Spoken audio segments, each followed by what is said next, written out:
सोलापूर महानगरपालिकेच्या हद्दीमध्ये अनुसूचित जाती जमातीचे दलित कुटुंबाचे या ठिकाणी 15-16 घरं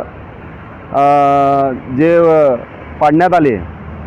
त्या अनुषंगाने या ठिकाणी माननीय सोलापूर जिल्हाधिकारी साहेबाला आम्ही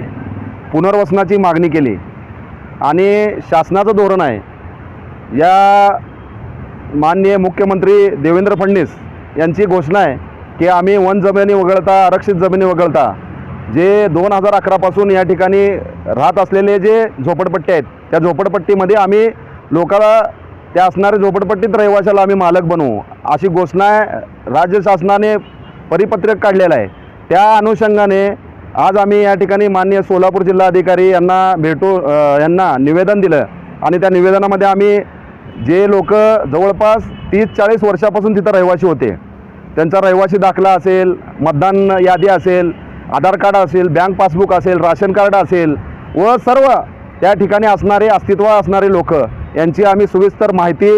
जवळपास आम्ही एक 100 पाण्याची माहिती या ठिकाणी 15-16 कुटुंबाची आम्ही हे केली आणि राज्य शासनाचं जे अनुसूचित जाती जमातीच्या उन्नतीसाठी जे काय